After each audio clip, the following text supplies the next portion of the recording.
to be uncovered and look sexualized in a way. And this could be another chance, as they like to say in their propaganda videos during the events, the progressive city of Jeddah. If that does happen, that's kind of amazing. At the same time, still the political issues behind the scenes in Saudi Arabia. But the last time WWE was there, they were able to get Renee Young on the show as a broadcaster, and so that kind of maybe breaks down some barriers. If this does happen with Natalia and Alexa, that's even better. You never know if they'll happen with more women being able to do it. They still have a 8.5 year deal with Saudi Arabia, so anything's possible. So, your thoughts on that, and we'll quickly run down the card. All right, so two things here. Number one, just with regards to referencing what you were just talking about, there is a picture floating around online. I know the website I got it from shows some guy with this looks like probably a fan in Saudi Arabia with Alexa Bliss, who is looks like almost like a judge's robe.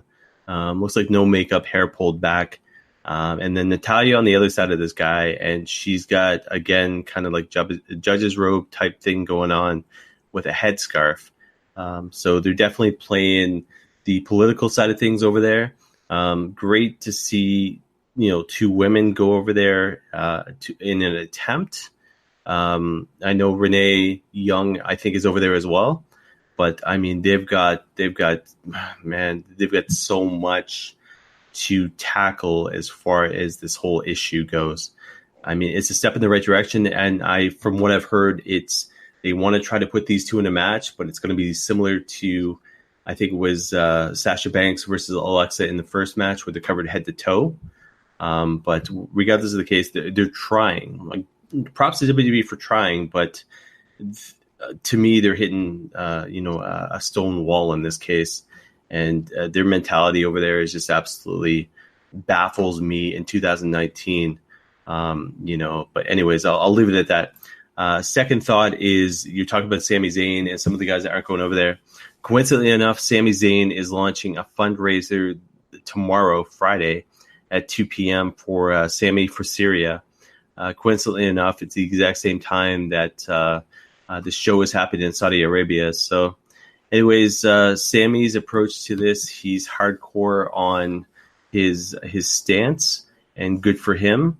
And I mean, until things completely change over that way, you will never see somebody like Sami Zayn or Kevin Owens or Daniel Bryan head that way again, and hence the fact that you've got The Undertaker versus Goldberg taking place. And I'm a wrestling fan, but I don't agree with this here. And but I mean, it's entertainment, so I guess we go from there. Yeah, I'm just wondering if the Crown Prince ended up hearing Sting's comments from Starcast, where he said that he's retired, but for the right price, he could do one more match. And if the Crown Prince heard that one, there's no doubt that he'll try and get that for Undertaker versus Sting, not happening at WrestleMania like everybody would love to see, and it could happen as early as, I think, November or something like that, the next time that WWE is supposed to be in Saudi Arabia. Here's a guy that wanted Yokozuna and the Ultimate Warrior on the card. That's true. He's so much money, but so out of touch with wrestling. So, I don't think anyways, the guy will ever live that down, that he wanted those two guys that definitely are dead. So unless he has some way of doing this seance and bringing them back, yeah, that wasn't going to ever happen. So I guess the closest thing he can still do is Undertaker and Sting, if he doles out some more cash. Quickly running this down, political stuff aside, we'll just do our picks for Super Showdown. There's, I guess, going to be a pre-show with the Usos going against the Revival in a tag team match. so winners in this one. Hopefully, they put the Revival over, but Since we're already talking politics, I say political pick's going to be the Usos. Yeah, it's going to be hard. Though the Revival did hang out with Shane McMahon, so maybe they're somehow going to get a rub off that one. Not that Shane McMahon is the person to get rubbed off on. I will go with the Revival. Probably going to be wrong on it. Lars Sullivan taking on the Lucha House Party of Kalisto, Grand Metalik, and Lindsay Dorado. We had 5 minutes of mindlessness out of Sullivan. What did you pick? Well, you have to be an idiot not to pick Lars Sullivan there. Um, I mean, the way they've been hyping this series or this match, it's yeah, you got 3 against 1, and they're building Lars Sullivan as the monster that he is. So yeah. Anyways, Lars. Yeah, I'm going with Lars as well. Tyson Dukes actually gave him praise one time when I was at the factory. So if Tyson sees good things in him, as goofy as he looks like a Snitsky and stuff like that, going with Lars. Then there is Seth Rollins defending the Universal Championship against Baron Corbin, but they're also saying that Brock Lesnar is going to cash in his Money in the Bank Friday against Seth. So if you want to know how predictable WWE is, okay, here you go. So Seth Rollins beats Baron Corbin, Brock Lesnar cashes in. End of story. And takes the title. And takes the title. Yeah, it is quite possible because at the same time, do you want to include Brock Lesnar in the list of losers of the briefcase, which they've been doing a lot more lately, as opposed to, an automatic, hey, you won the briefcase, here's your belt whenever you won it. So sort of diminishing the whole thing.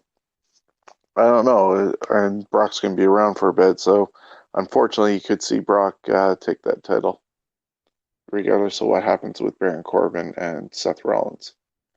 Kofi Kingston defending the WWE Championship against Dolph Ziggler. Kofi for the win. Ziggler is, I mean, he's here one moment, gone the next.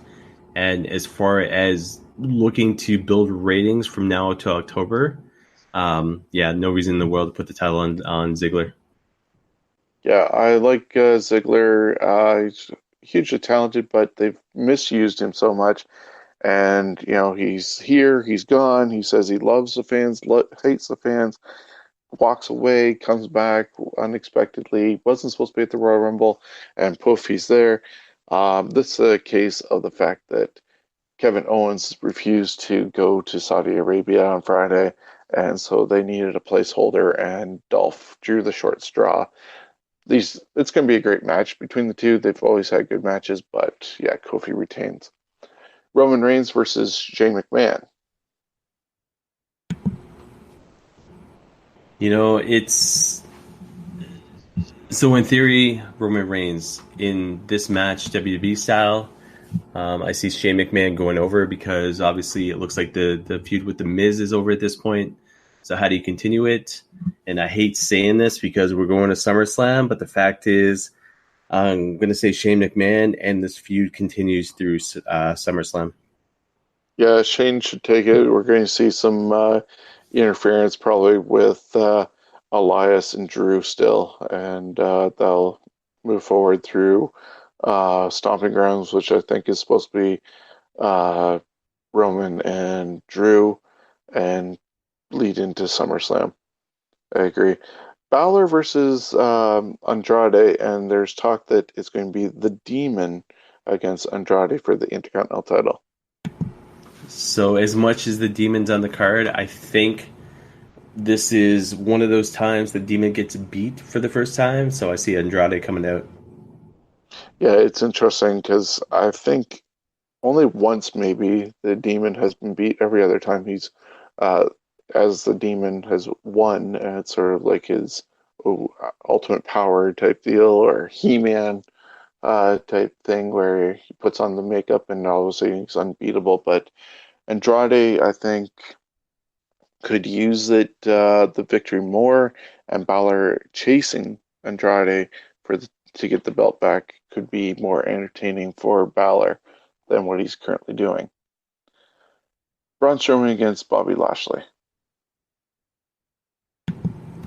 Am I allowed to say pass?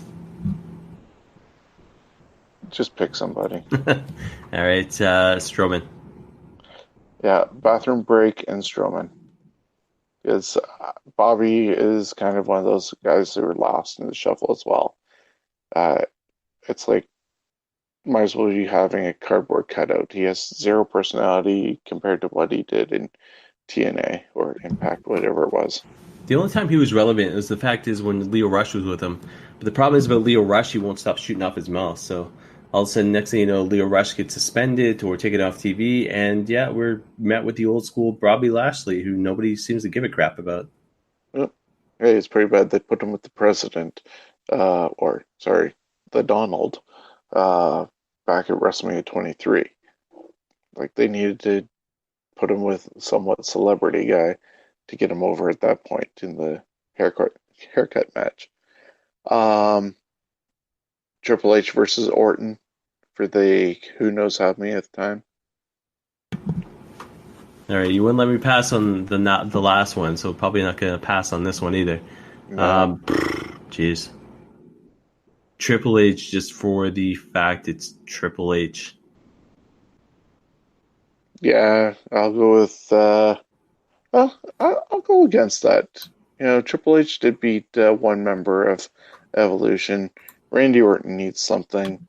Throw him a bone, and guy go opposite on you for no apparent reason. Orton, even though I've said it numerous times, Orton just needs to go away for a little while because how can I miss you if you don't go away? 50-man battle royal. How they're going to get 50 guys in the ring all at one time? It's beyond me. Pick somebody. Hornswoggle. This could be where also Sullivan comes and does the unthinkable and wins, or this could be Drew McIntyre's time. So I'll go with Drew, just for the sake of going with Drew and not any other reason. And Oldberg versus Undertaker. I mean, Goldberg versus Undertaker.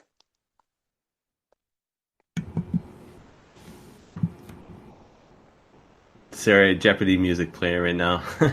Mm. So where the hell do you go with this? It's two guys, and I hate saying this because as a wrestling fan, but two guys, 2019, neither one of them are relevant. But what do you do? I mean, the problem with this is no matter who you put over, it sets up for potential second match. Dear God. Yeah, I know. And it's like you've got one of the biggest names in WCW during the Attitude Era versus one of the biggest names ever in the WWE. So, yeah, it's for whatever, for historical sakes, it's WCW versus WWE. So you got to go Undertaker over Goldberg in this one. Yeah, unless they can find some way of just having the whole match thrown out, people attack them and they stand tall against side by side with each other. Gotta go with Undertaker, but does Goldberg slip up and accidentally hurt Taker like he did Brett, and will Taker make it to Niagara Falls Comic Con? I don't think Goldberg's going to injure the guy. If they end up standing tall against guys coming to the rings, bring out the Mean Street Posse. But as far as Taker making Comic Con, man, there's okay.